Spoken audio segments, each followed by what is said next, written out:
The frozen blood on Katherine Sullivan's bare feet left crimson footprints in the snow behind her as she stumbled through the Wyoming wilderness, each step taking her farther from the house where Marcus Crane had kept her locked in a bedroom for 3 months. She had been his wife for barely 4 months before she understood the terrible mistake she had made. And tonight, while he drank himself into his usual stupor, she had slipped through the window she had been working loose for weeks, choosing the brutal February cold over one more night under his roof. The wind cut through her thin nightgown like knives, and Katherine wrapped her arms around herself, teeth chattering so violently she bit her tongue. Blood filled her mouth, but she kept moving, knowing that if she stopped, she would die out here. The snow was coming down harder now, thick flakes that blinded her and covered her tracks almost as quickly as she made them. That was good. Marcus would not be able to follow her trail when he woke. If she could just make it to another homestead, to any sign of civilization, she might survive this night. She had no idea how long she walked. Time became meaningless in the white darkness, measured only by the screaming pain in her feet and the growing numbness spreading through her limbs. Katherine fell twice, and the second time she was not sure she had the strength to rise again. The snow felt almost warm now, inviting, and she knew that was death calling to her. She had heard stories of people freezing to death, how they felt warm at the end, how they wanted to sleep.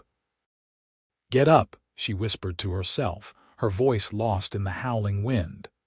"Get up, Katherine. You did not come this far to die in the snow." She forced herself to her knees, then to her feet, swaying like a sapling in a storm, one foot in front of the other. That was all she had to do. Just keep moving. Her feet had gone numb an hour ago, maybe more, and she could no longer feel whether she was walking on rock or snow or her own frozen flesh. The light appeared through the blizzard like a miracle, a warm golden glow that seemed impossible in all this white darkness. Katherine stumbled toward it, half convinced it was a hallucination, that she was already dying and her mind was playing tricks on her. But the light grew brighter as she approached, and she could make out the shape of a cabin, solid and real, with smoke rising from its chimney. She reached the door and pounded on it with fists that felt like blocks of wood. No sound came from inside, and panic surged through her. What if no one was home? What if the fire had been left burning but the cabin was empty? She pounded again, harder, and called out, but her voice was so weak the wind snatched it away. The door opened suddenly, and Katherine fell forward into warmth and light. Strong hands caught her before she hit the floor, and she found herself looking up into the most striking face she had ever seen. The man holding her had dark hair that fell past his collar, eyes the color of storm clouds, and a jaw shadowed with several days of stubble. He looked down at her with an expression of shock and immediate concern. "Jesus Christ," he said, his voice deep and rough. "What happened to you?" Katherine tried to answer, but her teeth were chattering too hard to form words. The man swept her up into his arms as though she weighed nothing and kicked the door shut behind them. He carried her to a chair near the fire and set her down gently, then grabbed blankets from a nearby chest and wrapped them around her shoulders. "Your feet," he said, kneeling in front of her. "God, your feet." Katherine looked down and saw what he saw. Her feet were blue-white, covered in blood and snow, the skin torn and frozen. She could not feel them at all, which terrified her more than anything else. "I need to warm them slowly," the man said, already moving toward the fire where a kettle hung. "Too fast and you will lose them. Can you tell me your name, Katherine?" she managed through her chattering teeth. "Katherine Sullivan." "I am Jacob Pierce," he said, pouring water from the kettle into a basin and testing the temperature with his hand. "You are safe now, Katherine. I am going to take care of you." He brought the basin over and knelt in front of her again, carefully lifting one of her feet. Katherine whimpered as he lowered it into the barely warm water, but he held her ankle gently, his large hand steady and sure. "I know it hurts," he said quietly, "but we have to do this. Tell me what happened." "Who did this to you?" "I ran," Katherine whispered, her voice shaking. "From my husband. He locked me in. I had to get out." Jacob's jaw tightened, a muscle jumping in his cheek, but his hands remained gentle as he lowered her other foot into the basin. "Where is he now?" "His house. Maybe 5 miles back, maybe more. I do not know. I just walked." "You walked 5 miles barefoot through a blizzard," Jacob said, and there was something in his voice that Katherine could not quite identify. Admiration, maybe, or disbelief. "You are either the bravest woman I have ever met or the most foolish." "Both, probably," Katherine said, and to her surprise she laughed. It came out as more of a sob, and then she was crying, great shaking sobs that tore through her chest. All the fear and pain and desperation of the past months came pouring out, and she could not stop it. Jacob stood and wrapped his arms around her, blankets and all, holding her against his chest. "You are safe," he said again, his voice firm and sure. "I promise you, Katherine, you are safe now. He will not touch you again." Katherine buried her face in his shirt and let herself cry, let herself believe, for just a moment, that she really was safe. That this stranger with the gentle hands and the storm-gray eyes would keep his promise. When her tears finally subsided, Jacob pulled back and looked down at her feet. The water in the basin was pink with blood, but some color was returning to her skin. He carefully dried her feet with a clean cloth, examining them with the focus of a man who knew what he was doing. "You are lucky," he said. "Cold as it is, I think you will keep all your toes. The skin is torn up badly, but nothing looks frozen beyond saving. I am going to wrap them, and then you need to get out of that wet nightgown before you catch pneumonia." Katherine looked down at herself, suddenly aware that her thin nightgown was soaked through and clinging to her body, leaving nothing to the imagination. She felt heat rise in her cheeks, which seemed absurd given everything else, but Jacob was already turning away, giving her privacy. "I have a shirt you can wear," he said, going to a trunk against the wall. "It will be too big, but it is clean and dry." He handed her a flannel shirt without looking at her, and Katherine quickly stripped off the nightgown and pulled the shirt on.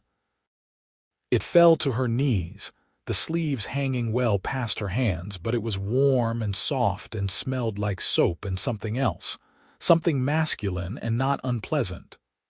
"All right," she said quietly, and Jacob turned back around. His eyes swept over her once, quickly, and then he knelt in front of her again with bandages and a tin of salve.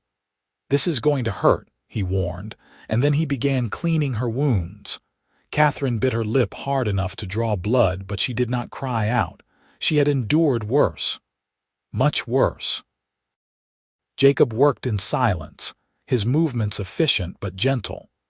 His hands were large and calloused, the hands of a man who worked hard for his living, but they were steady and careful as they wrapped her feet in clean bandages.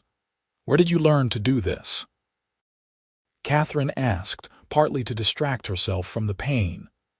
"I was a field doctor during the war," Jacob said without looking up.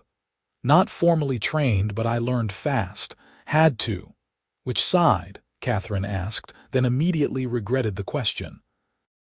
It was 1882, 17 years since the war ended, and people still carried those divisions in their hearts. "Union," Jacob said simply. "I was young and stupid and thought I was fighting for something that mattered. Turned out war is just hell no matter which side you are on." He finished wrapping her second foot and sat back on his heels, looking up at her. "You should sleep. The bed is through there. Take it. I will stay out here." "I cannot take your bed," Katherine protested. "You can and you will," Jacob said, his tone leaving no room for argument. You have been through hell tonight and you need rest. We can figure out what to do in the morning." Katherine wanted to argue more, but exhaustion was pulling at her like a weight. She nodded and stood carefully, testing her wrapped feet. They hurt, but she could walk. Jacob offered his arm and she took it, leaning on him as he helped her to the bedroom. The room was small and spare, with a bed, a chest of drawers, and a single window. Jacob pulled back the quilt and helped her sit on the edge of the bed. "If you need anything, I will be right outside," he said. "Do not hesitate to call."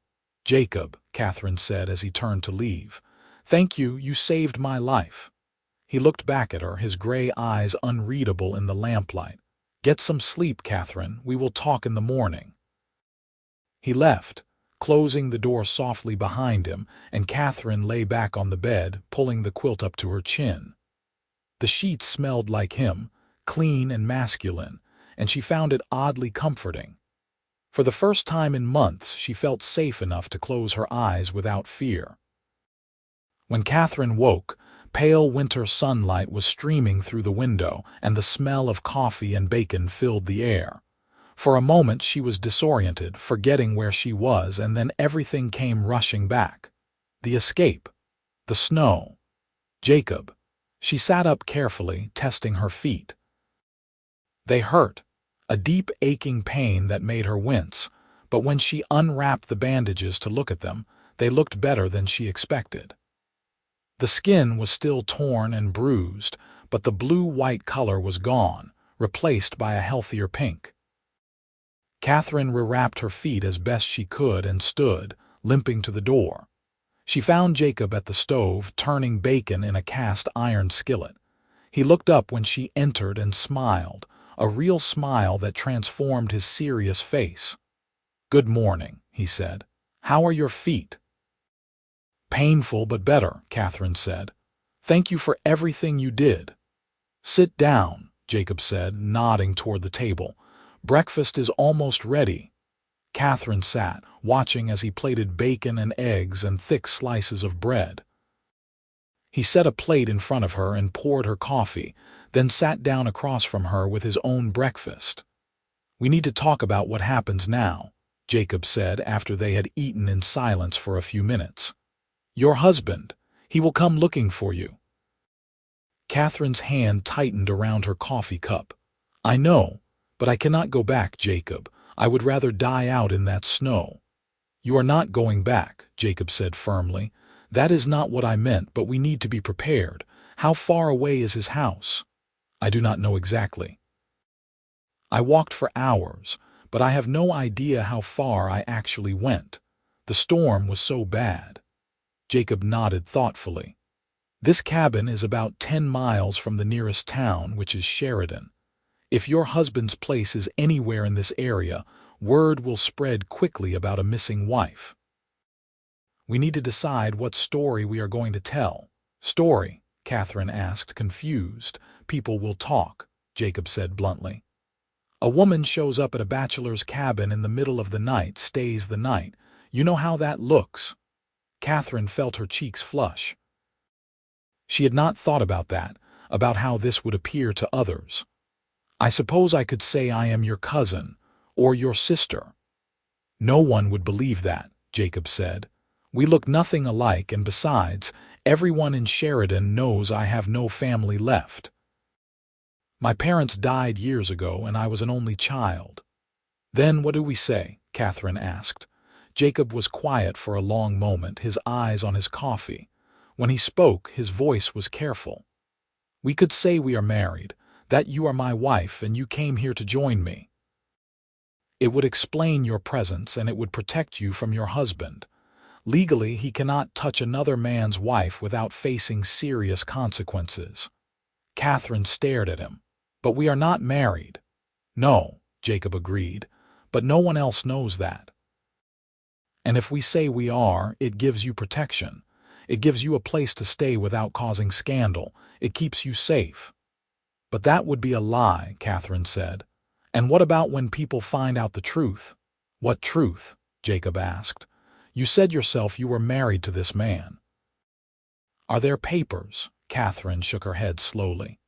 No, we were married by a circuit preacher passing through. Marcus said we did not need papers, that the ceremony was enough. Then there is no proof you were ever married to him, Jacob said. It is your word against his. And if you say you are married to me, who is to say otherwise?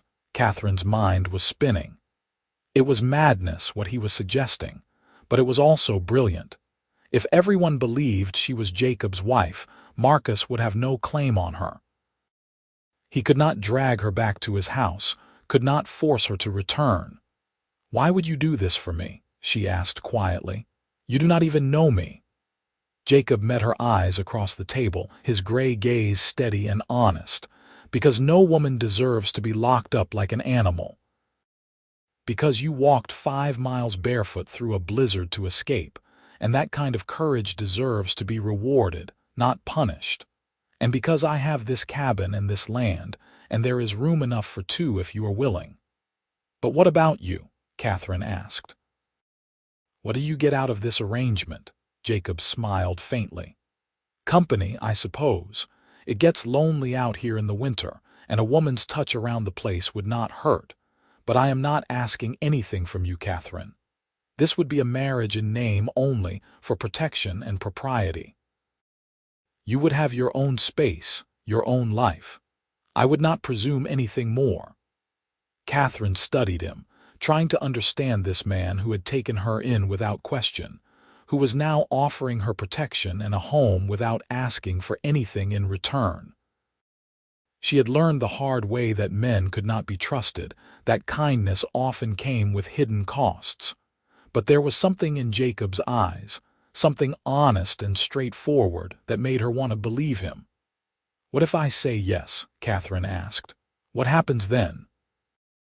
"Then tomorrow, when the storm clears, we ride into Sheridan together and I introduce you as my wife," Jacob said. "We let everyone believe we were married back east before you came out here to join me. We build a life, whatever that looks like, and you never have to fear Marcus Crane again." Katherine took a deep breath, weighing her options. She could leave, try to make it on her own in a strange town with no money and no prospects. She could return to Marcus and face whatever punishment he had waiting for her. Or she could trust this stranger with the storm-gray eyes who had wrapped her feet and held her close when she had nowhere else to turn. "All right," she said finally. "Yes, I will do it." Something flickered in Jacob's eyes, something that might have been relief. He reached across the table and offered his hand. "Then welcome to your new life, Mrs. Pierce." Katherine took his hand, feeling the warmth and strength of his grip. "Thank you, Jacob. I will do my best to be useful, to earn my keep." "I am not worried about that," Jacob said. "But you should rest today. Let your feet heal. We have time to figure everything else out." The rest of the day passed quietly. Jacob went out to tend to his horses and check his traps while Katherine explored the cabin more thoroughly. It was simple but well kept, with everything a person needed and nothing they did not. There was a bookshelf with a surprising number of volumes, everything from Shakespeare to agricultural journals, and Katherine ran her fingers over the spines, pleased to find that Jacob was a reading man. She found herself drawn to the window, watching for his return, and when she saw him trudging back through the snow, something warm unfurled in her chest. It was too soon to call it anything more than gratitude, but there was something about Jacob Pierce that made her feel safer than she had felt in a very long time. He came in stamping snow from his boots, his cheeks red with cold. "Storm is clearing," he said. "We should be able to make it to town tomorrow if you are up for the ride." "I can manage," Katherine said. "My feet are already better." Jacob came closer, his eyes searching her face. "I want you to understand something, Katherine. Once we do this, once we tell people we are married, there is no going back. If the truth comes out later, it will be a scandal. You need to be sure this is what you want." "I am sure," Katherine said, and she was surprised to find she meant it. This is my choice, and I am making it with my eyes open." "Good," Jacob said. "Then tomorrow we start our new life together." That night, Katherine insisted on sleeping on a pallet near the fire, refusing to take Jacob's bed again. They argued about it briefly, but she was stubborn, and eventually he gave in. She lay awake long after he had gone to bed, listening to the wind howling outside and the crackling of the fire, thinking about the strange turn her life had taken. 24 hours ago, she had been a prisoner in Marcus Crane's house, with no hope of escape. Now she was lying in a warm cabin, safe and free, about to embark on a marriage that was not really a marriage with a man she had just met. It should have terrified her. Instead, it felt like the first real choice she had made in months. The ride to Sheridan the next morning was cold but clear. Jacob had given Katherine a coat, far too big but warm, and a pair of his socks to protect her bandaged feet inside her boots, which he had retrieved from where she had kicked them off in her initial panic the night she arrived. The horse he put her on was a gentle mare named Daisy, and Katherine was grateful for the animal's steady gait as they made their way through the snow-covered landscape.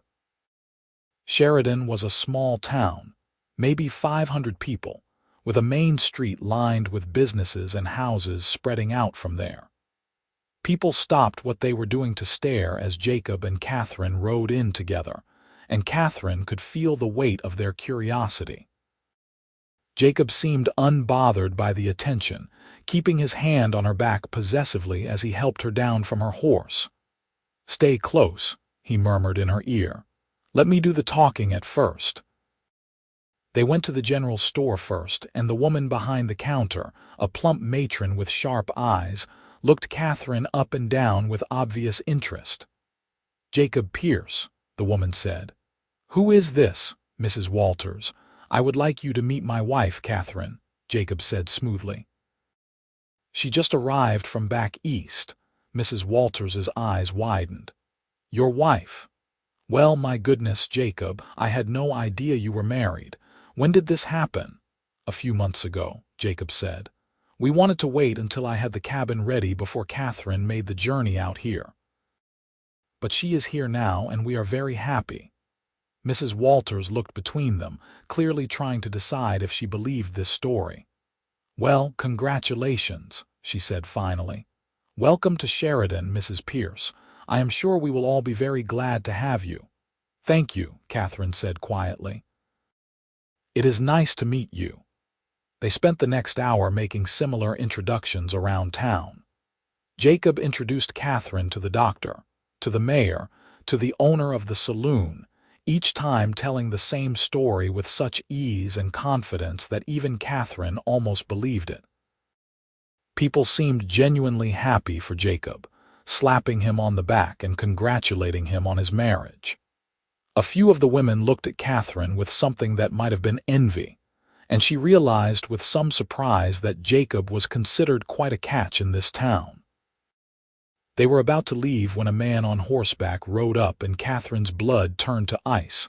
It was not Marcus, but she recognized him. Tom Hendricks, one of Marcus's hands, a cruel man with a mean streak.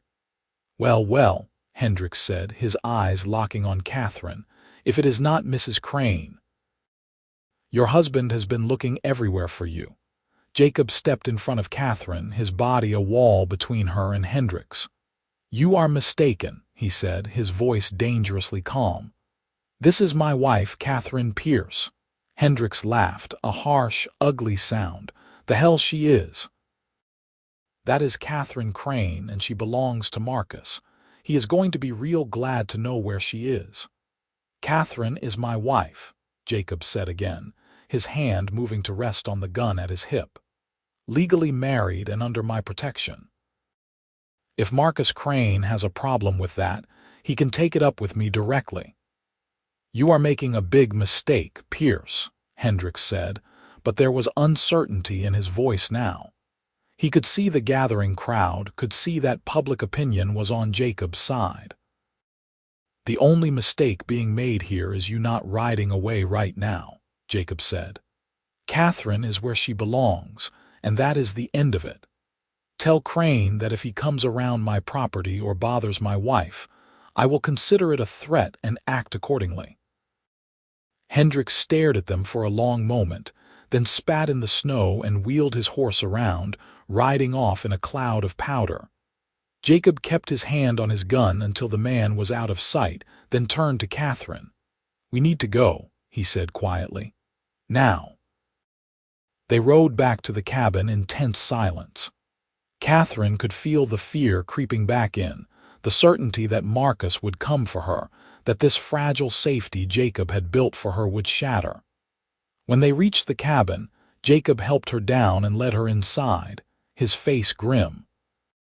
"He is going to come," Katherine said, her voice shaking.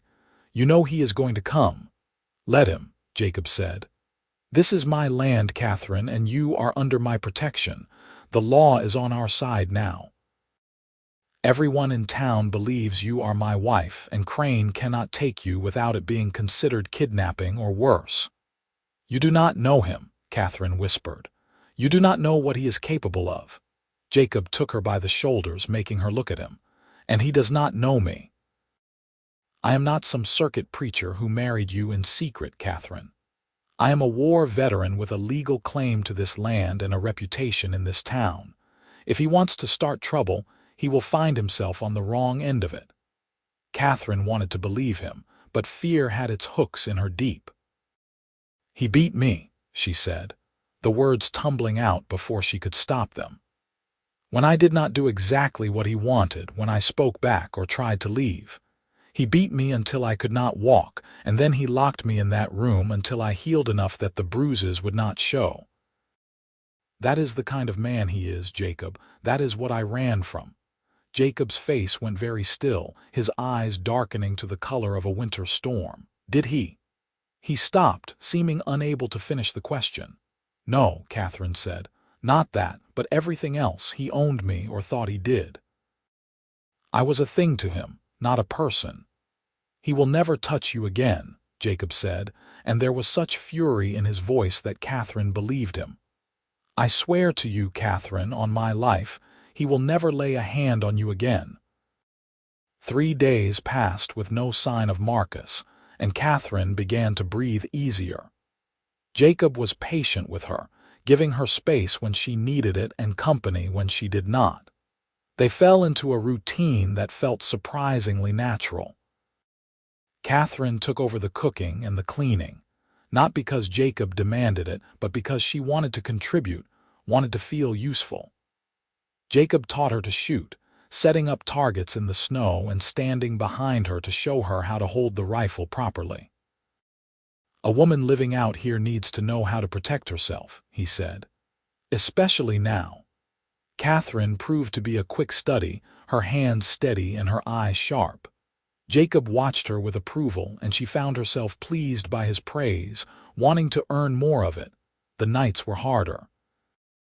Katherine would lie awake on her pallet by the fire, listening to every sound, convinced that each creak of the cabin was Marcus coming to take her back.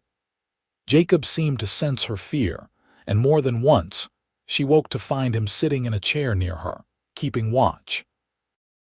He never mentioned it, never made her feel weak for being afraid, and she was grateful for that. On the 4th day, Marcus came. Katherine was outside hanging laundry when she heard the horses. She looked up and saw 3 riders approaching, and she recognized Marcus immediately.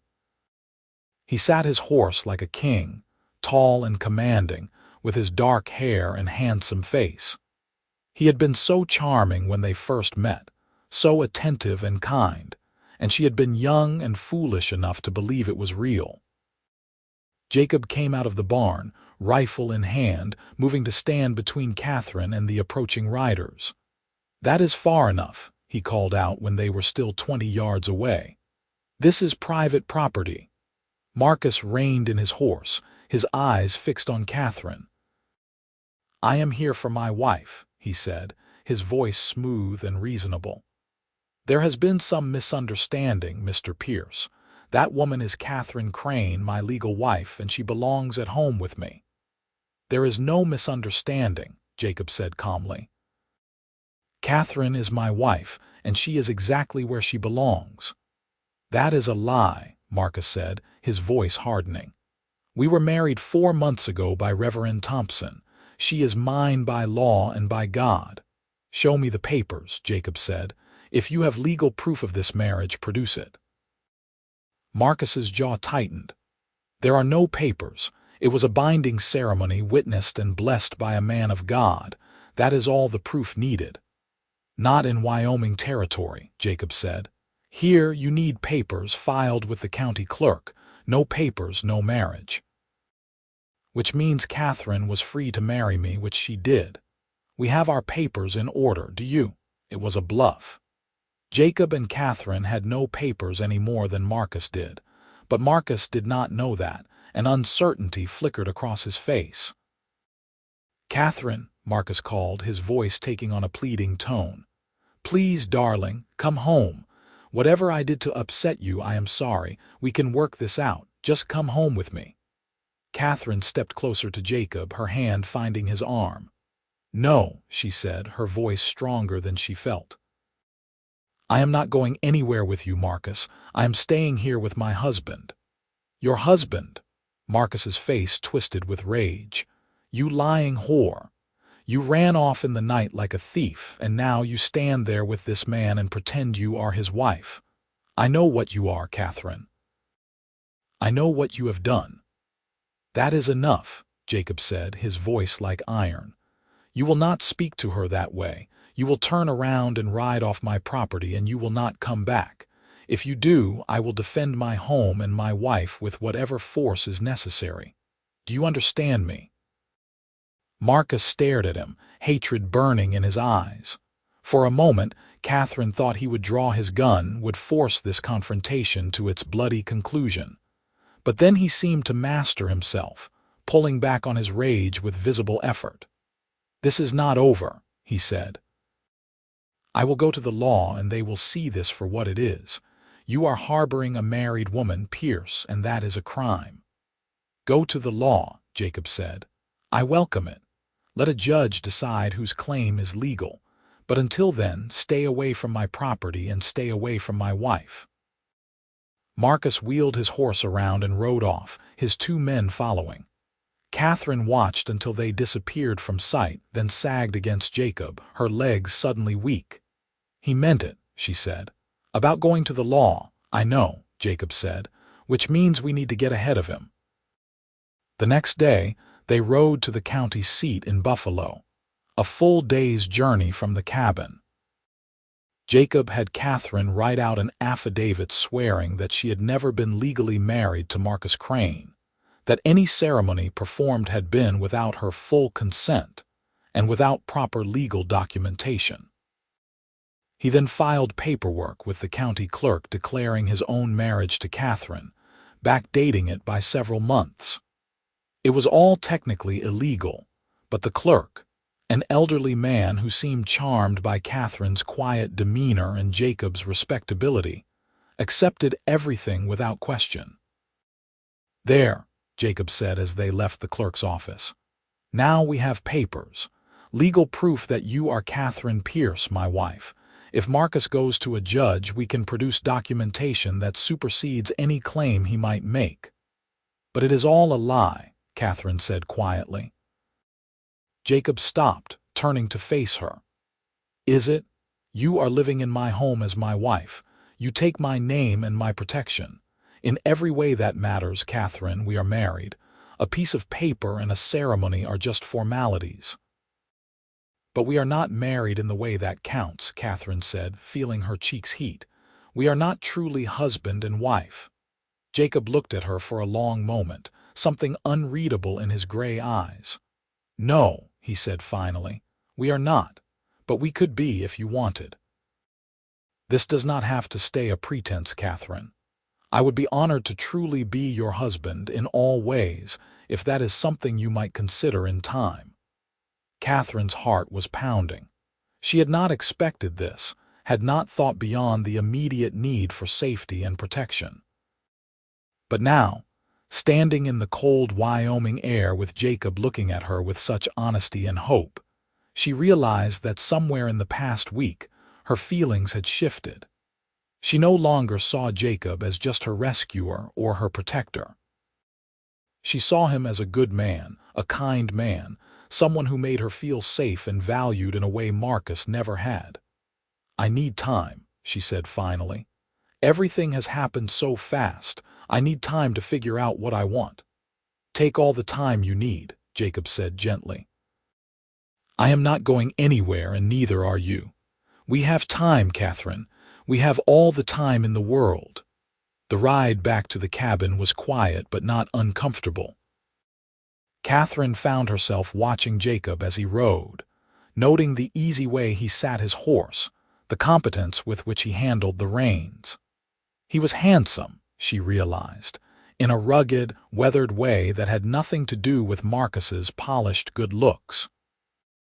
Jacob's face was honest, showing his years and his experiences without artifice. There was something deeply appealing about that honesty. When they reached the cabin, Jacob took care of the horses while Katherine started dinner. They had fallen into such domestic ease that it startled her sometimes. She had never felt this comfortable around Marcus, had always been on edge, waiting for his mood to shift. With Jacob, she felt like she could breathe. They were finishing dinner when someone pounded on the door. Jacob was on his feet instantly, gun in hand, motioning for Katherine to stay back. He opened the door to find the sheriff standing there, a middle-aged man with a thick mustache and a tired expression. "Sheriff Warren," Jacob said, "what can I do for you?" "I need to speak with you and your wife," the sheriff said. "May I come in?" Jacob stepped aside and the sheriff entered, removing his hat. He nodded to Katherine. "Mrs. Pierce." "Sheriff," Katherine said, her mouth dry. "I will get straight to it," Sheriff Warren said. "Marcus Crane came to see me today. He claims that Mrs. Pierce is actually his wife, that she ran away from him, and that you are unlawfully harboring her. He wants me to arrest you, Pierce, and return Katherine to him." "And what did you tell him?" Jacob asked, his voice carefully neutral. "I told him I would investigate," the sheriff said. "Which is what I am doing now. So I need to ask you both, straight out, what is the truth here?" "The truth is that Katherine is my wife," Jacob said. "We were married several months ago, and we have the paperwork to prove it, filed with the county clerk in Buffalo. If Crane is claiming otherwise, he is the one lying." Sheriff Warren turned to Katherine. "Is that true, Mrs. Pierce? Are you married to Jacob Pierce of your own free will?" Katherine met his eyes steadily. "Yes, Sheriff. Jacob is my husband, and I am here because I want to be." "Mr. Crane is mistaken. There was no legal marriage between us." The sheriff studied her for a long moment, then nodded slowly. "I believe you," he said. "And to be frank, Marcus Crane has a reputation that does not work in his favor. There have been complaints from his hired men about his treatment of them, and rumors about his temper. If you are saying you are married to Pierce and you are here of your own will, then that is good enough for me." "Thank you, Sheriff," Jacob said. "But I need to warn you," Warren continued. "Crane is not the type to let this go. He is angry, and angry men do stupid things. You watch your back, Pierce, and you keep your wife safe." "I intend to," Jacob said. After the sheriff left, Katherine let out a breath she had not realized she was holding. "Do you think that is the end of it?" "No," Jacob said honestly. "The sheriff might believe us, but Marcus is not going to stop. Men like him cannot stand to lose, especially to lose a woman. He will see this as a challenge to his pride." "Then what do we do?" Katherine asked. "We stay alert," Jacob said. "We keep the rifle loaded and the doors locked, and we do not go anywhere alone. If he wants to come at us, let him come, but we will be ready." The days that followed were tense but quiet. Jacob stayed close to the cabin, doing only the most necessary work outside. Katherine found herself jumping at every sound, certain that Marcus was about to appear with violence in his eyes. But the days turned to weeks, and there was no sign of him. It was during this time that Katherine began to truly know Jacob. They spent long evenings by the fire, talking about their lives before this strange arrangement had brought them together. She learned that he had been a teacher before the war, that he loved books and learning, but had found peace in the simpler life of ranching. He told her about the battles he had seen, the men he had saved and the ones he had not been able to save, and she heard the grief in his voice that time had not fully healed. In turn, she told him about her own life. How she had been orphaned at 16 and taken in by a distant aunt who saw her as more of a servant than family. How Marcus had seemed like salvation when he courted her, offering her a home and security and the promise of love. How quickly that promise had curdled into control and cruelty. "I should have seen it," she said one night, staring into the fire. "The signs were all there. The way he needed to know where I was every minute, the way he criticized everything I did. But I was so desperate to believe that someone could love me that I ignored all of it." "That is not your fault," Jacob said firmly. "Men like Marcus are good at hiding what they really are until it is too late. You are not weak or foolish for believing him, Katherine. You are strong for leaving him." "I do not feel strong," Katherine admitted. "I feel terrified most of the time." Jacob reached over and took her hand, his large hand enveloping hers. "Courage is not the absence of fear. It is acting despite the fear. You walked barefoot through a blizzard to escape. You are one of the strongest people I have ever met." Katherine looked down at their joined hands, feeling the warmth of his touch spreading through her. Somewhere along the way, without her quite noticing when it happened, her feelings for Jacob had deepened into something more than gratitude. She found herself thinking about him constantly, noticing small things like the way he smiled when he thought she was not looking, or the careful way he moved around her, always conscious of her space and her comfort. She was falling in love with him, she realized. Despite everything, despite the fear and the chaos and the pretense of their marriage, she was falling in love with Jacob Pierce. The realization should have terrified her. Instead, it felt like coming home.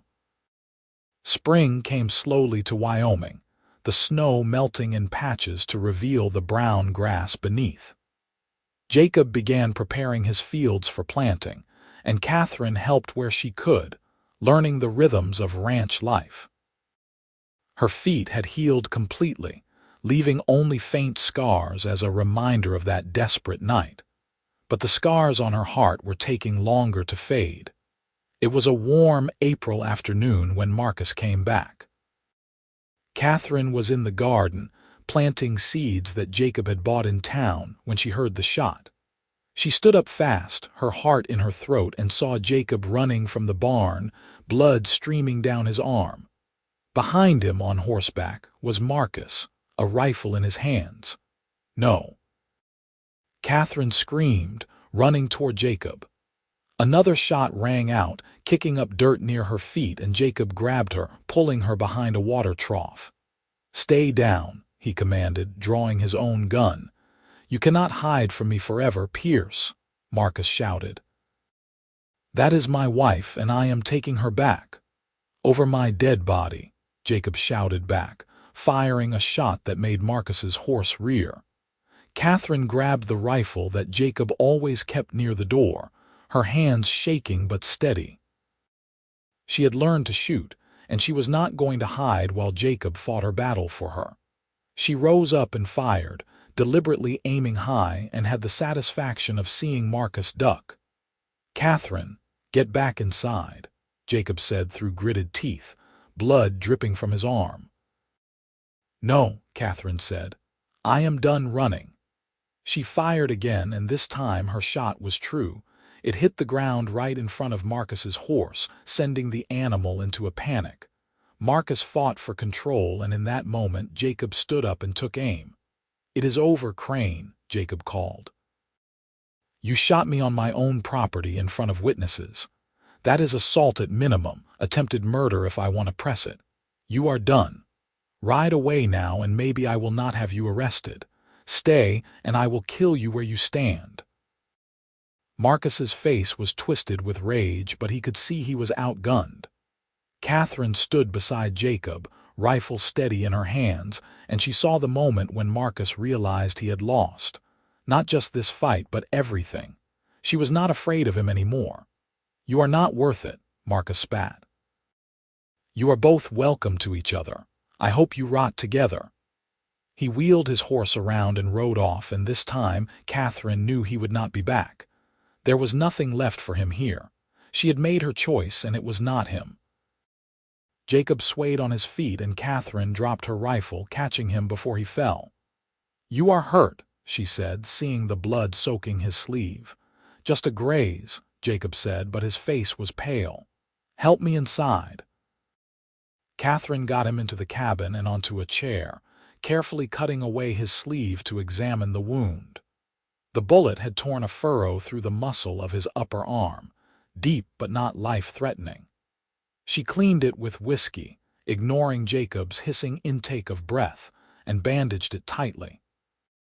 "You are very good at this," Jacob said, watching her work. "I learned from the best," Katherine said, meeting his eyes. When she was done, she sat back on her heels, looking up at him. "Jacob, She stopped, not sure how to say what she was feeling. "What is it?" Jacob asked gently. "I want this to be real," Katherine said in a rush. "This marriage, us. I do not want it to be a pretense anymore. I want to truly be your wife in every way, if you still want that, if you still want me." Jacob's eyes widened, and then he was pulling her up into his lap, his good arm wrapping around her. "Katherine, I have wanted that since the first night I saw you. I have been half in love with you since you looked up at me with those brave eyes and refused to quit. Are you sure?" "Are you really sure?" "I am sure," Katherine said, and then she kissed him. It was nothing like kissing Marcus had been. Marcus's kisses had been demanding, taking, possessive. Jacob kissed her like she was precious, like she was a gift he could not quite believe he had been given. His lips were soft against hers, questioning, and when she kissed him back, he made a sound low in his throat and pulled her closer. When they finally broke apart, both breathing hard, Jacob rested his forehead against hers. "I love you," he said. "I know it is fast, and I know we have only known each other a few weeks, but I love you, Katherine. You are the strongest, bravest, most beautiful woman I have ever known." "I love you too," Katherine whispered. "I did not think I could ever love anyone after Marcus. I thought he had broken something in me that could not be fixed, but you showed me that I could still feel, still trust. You saved me in more ways than one, Jacob Pierce." That night, Katherine did not sleep by the fire. She joined Jacob in his bed, in their bed, and he made love to her with a tenderness that brought tears to her eyes. He was careful with her, mindful of her experiences with Marcus, checking constantly to make sure she was comfortable, that she wanted this. And she did want it, wanted him, wanted the connection and the closeness and the love that shone in his storm-gray eyes. Afterwards, they lay tangled together, Katherine's head on Jacob's chest, listening to the steady beat of his heart. "We should probably have a real ceremony," Jacob said, running his fingers through her hair. "Make this legal and proper." "We can do that," Katherine agreed. "But Jacob, in my heart, we have been married since the night you wrapped my feet and held me close. Everything else is just paperwork." Jacob kissed the top of her head. "I like the way you think, Mrs. Pierce."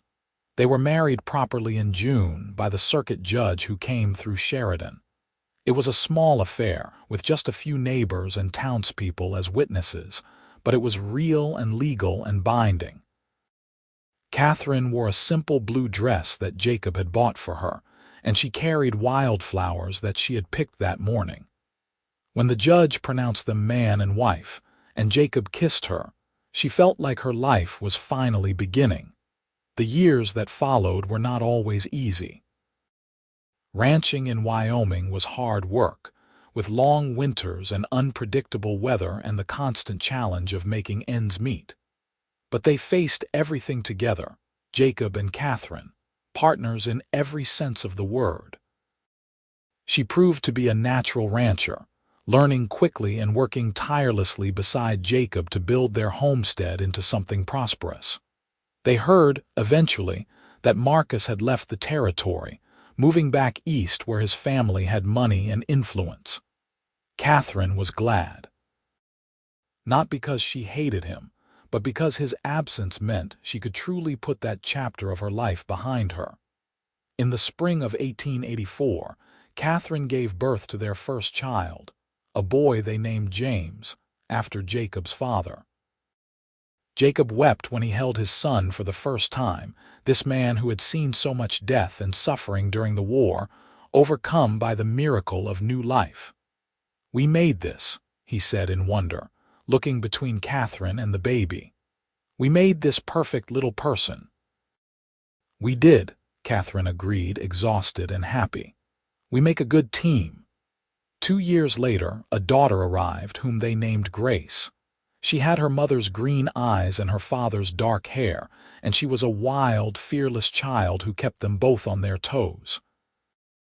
Jacob doted on both his children, teaching James to ride almost before he could walk and playing endless games of pretend with Grace. Katherine watched her husband with their children and marveled at how different her life had turned out from what she had imagined that terrible night when she had fled through the snow. She had expected to die in that blizzard. Instead, she had found love, real love, the kind that sustained and uplifted rather than controlled and diminished. On their 10th anniversary, Jacob took Katherine into Sheridan for a rare night away from the ranch.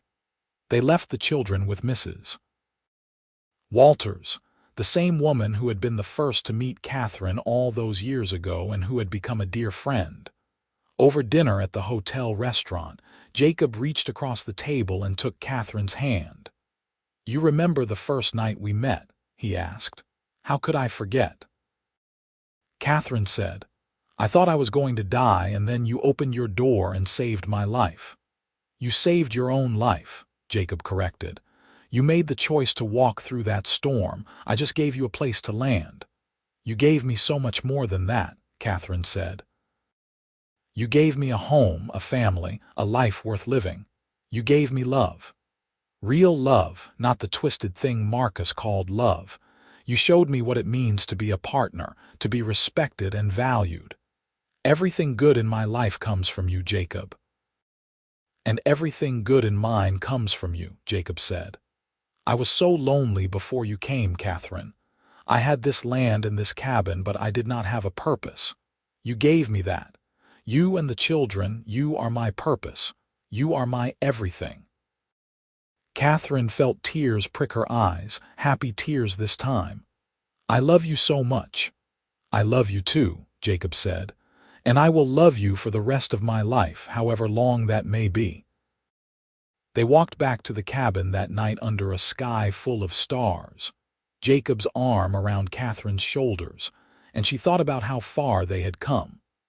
From that desperate flight through the snow to this moment of perfect contentment, it had been a journey neither of them could have predicted. As they reached their property, Katherine stopped and looked up at the cabin, warm light glowing from its windows, smoke rising from the chimney. This was home.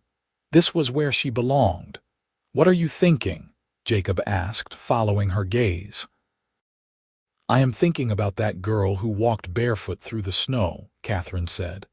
"How scared she was, how certain she was going to die. And I am thinking about how grateful I am that she kept walking, that she did not give up. Because if she had, I would not have this. I would not have you." Jacob pulled her close, kissing her temple. "I am grateful too. Every single day I am grateful that you stumbled through my door that night. You are the best thing that ever happened to me, Katherine Pierce." "And you are the best thing that ever happened to me," Katherine said, turning in his arms to kiss him properly. The years continued to pass. marked by the changing seasons and the growing children. James grew into a serious, thoughtful young man who had his father's quiet strength and his mother's determination. Grace was all fire and spirit, constantly pushing boundaries and challenging authority in ways that reminded Jacob so much of Katherine. It made his heart ache with love. When James was 16, he asked his parents how they had met, and Jacob and Katherine exchanged a long look. "That is quite a story," Katherine said. "Then tell it," Grace said, joining her brother. "You two never talk about how you met." So they told it, or most of it. They left out some of the darker details, the extent of Marcus's cruelty and the true desperation of Katherine's flight. But they told their children about the blizzard, about the barefoot walk through the snow, about how Jacob had opened his door to a stranger and changed both their lives forever. "I always thought you were so brave, Ma," James said when the story was done. "But I did not know the half of it." "Your mother is the bravest person I know," Jacob said, reaching for Katherine's hand. "She saved herself that night, and then she saved me from a lonely life. Everything we have, we built together." "That is what I want," Grace said wistfully. "Someone who looks at me the way Pa looks at you, Ma. Someone who will stand beside me no matter what." "You will find it," Katherine assured her. "When the time is right and the person is right, you will know. Love is worth waiting for. Love is worth fighting for." In the winter of 1895, 13 years after that fateful night in the blizzard, Katherine stood in her kitchen preparing dinner and looked out the window at the snow falling softly outside. Jacob was in the barn with James, tending to the horses, and Grace was in her room studying for her lessons. The cabin had been expanded over the years, now boasting 3 bedrooms and a proper dining room, but it was still the same essential space where Katherine had found refuge all those years ago. She heard the door open and turned to see Jacob stomping snow from his boots. He was in his mid-40s now, his dark hair showing threads of silver, lines carved deeper into his face. But his gray eyes were the same, still looking at her with that mixture of love and wonder that took her breath away. "It is really coming down out there," he said, coming to wrap his arms around her from behind. "Reminds me of another night years ago." "I was just thinking about that," Katherine admitted, leaning back against him. "How much has changed since then, how different everything is." "Not everything," Jacob said, pressing a kiss to her neck. "I still love you just as much as I did then. More, actually. I did not think that was possible, but every year I love you more." Katherine turned in his arms and kissed him, deep and long. After all these years, the spark between them had not diminished. If anything, it had grown stronger, tempered by time and tested by trials and emerging all the more resilient. "I love you too," she said when they finally broke apart. "Thank you for saving me, Jacob. Thank you for giving me this life." "Thank you for choosing to stay," Jacob replied. "Thank you for choosing me." That night, after the children had gone to bed, Jacob and Katherine sat by the fire, wrapped in blankets, watching the flames dance. The wind howled outside, much as it had that long-ago night, but inside was warm and safe and full of love. "Do you ever wonder what would have happened if you had not opened that door?" Katherine asked quietly. "Never," Jacob said firmly. "I opened it. You walked through. That is the only story I care about." "But if you had not," Katherine persisted, "if you had been away, or if you had not heard me knock." "Then someone else would have found you," Jacob said, "because you were meant to survive, Katherine. You were meant to live and thrive and build this beautiful life. I am just grateful beyond measure that I got to be part of it." Katherine snuggled closer to him, breathing in his familiar scent. "I used to have nightmares," she admitted. "About Marcus, about that night. For years I would wake up terrified, certain I was back in that locked room, but I have not had one in a long time now. You chased all those demons away."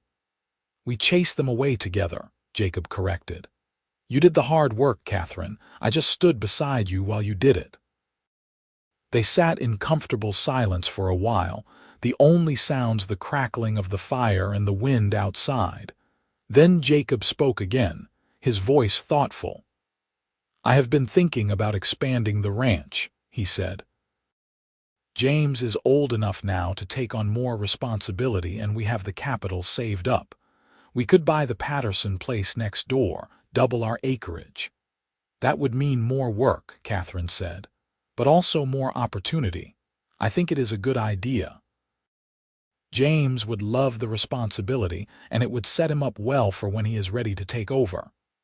"Take over," Jacob repeated with a laugh. "Listen to us, talking about legacy and the future like proper ranchers." "We are proper ranchers," Katherine said. "We have been for years. This is our home, our land, our life. We built it from nothing, and we should be proud of that." "I am proud," Jacob said. "Of you, of our children, of what we have created here. I am proud of every bit of it." More years passed, bringing both joy and sorrow. Jacob's father had been right when he named their son. Jacob proved to be a man of integrity and strength, weathering every storm that came their way. When a drought threatened their livelihood in 1897, he worked tirelessly to keep the ranch afloat, drilling new wells and making hard choices about which livestock to keep. Katherine stood beside him through all of it, never complaining, always ready to do whatever was needed. James married in 1899, bringing home a sweet-faced girl named Laura who fit into the family as though she had always been there. Grace, true to her nature, refused 3 proposals before finally accepting the 4th, from a young lawyer in Sheridan who had the patience to wait for her to make up her mind. And through it all, Jacob and Katherine remained each other's constant, each other's anchor. They had their disagreements, as any married couple did, but they always talked through them, always came back to the foundation of love and respect they had built. The hard times they had survived together in those early years had forged a bond that nothing could break. On a crisp autumn day in 1902, Jacob and Katherine were sitting on the porch of their cabin, watching the sun set over the mountains. They were in their 50s now, still strong and healthy, but beginning to feel the weight of years of hard work. Jacob's hair was more silver than dark these days, and Katherine had lines around her eyes that had not been there before, but they still held hands like newlyweds, still looked at each other with love. 20 years, Katherine said softly. 20 years since that night. "Best 20 years of my life," Jacob said. "Mine too," Katherine agreed. She was quiet for a moment, then added, "I never thanked you properly, you know, for what you did. You gave me everything, Jacob. You gave me a life when I had nothing. You gave me love when I thought I was unlovable. You gave me children and a home and a future. How do I even begin to thank you for that?" Jacob turned to face her fully, taking both her hands in his. "Katherine, you do not owe me thanks. You gave me just as much, more even. Before you, I was just existing, going through the motions. You gave me purpose and meaning. You filled this cabin with light and laughter. You made me a father, which is the greatest gift anyone has ever given me. We saved each other, you and I. That is what love does." Katherine leaned in and kissed him, soft and sweet. "I love you, Jacob Pierce. I will love you until my last breath and beyond." "And I love you, Katherine Pierce," Jacob said, "forever and always." They sat there as the sun dipped below the horizon, painting the sky in shades of orange and pink and purple. The mountains stood sentinel in the distance, eternal and unchanging, witnesses to the life they had built together. Inside the cabin, they could hear Laura humming as she prepared dinner, and the sound of James's laughter as he played with their first grandchild, a boy named Jacob after his grandfather. Grace and her husband were coming for dinner later, bringing more noise and chaos and love. This was their legacy, Katherine thought. Not just the land or the ranch, but this family they had created, this web of love and connection that would outlast them both. From that desperate girl who had walked barefoot through the snow to this woman who sat contented on her porch, surrounded by the life she had built, the journey had been long and often difficult, but it had been worth every step. "I would do it again," Katherine said suddenly. "If I had to make the choice again, knowing everything that would happen, all the hard times and the struggles, I would still choose to walk through that blizzard. I would still choose to knock on your door. I would choose you every single time." Jacob's eyes were suspiciously bright as he pulled her close. "And I would choose to open that door every time. I would choose you, Katherine. Always." As night fell over the Wyoming landscape, Jacob and Katherine Pierce sat together on their porch, holding each other close. The wind picked up, carrying the promise of winter, but they were warm and safe and together. And that, they both knew, was all that truly mattered. Inside, their family waited, full of life and love and the promise of generations to come. The girl who had walked barefoot through the snow had become a woman who built an empire of love. The cowboy who had wrapped her feet and held her close had become the foundation on which she built her life. Together, they had created something that would endure long after they were gone. And as the first stars appeared in the darkening sky, Katherine looked up at them and smiled. Somewhere up there, she thought, the universe was smiling back, pleased with the way this particular story had unfolded. From desperation and fear had come love and joy. From endings had come new beginnings. That night, as they lay in bed together, Jacob wrapped his arms around Katherine just as he had done on that first night so many years ago. She fitted against him perfectly, as she always had, as she always would. "Good night, my love," Jacob whispered. "Good night," Katherine whispered back. And in the warmth and safety of their bed, surrounded by the life they had built together, they drifted off to sleep, content in the knowledge that they had found what so many people spent their whole lives searching for. They had found home. They had found love. They had found each other, and that, in the end, was everything.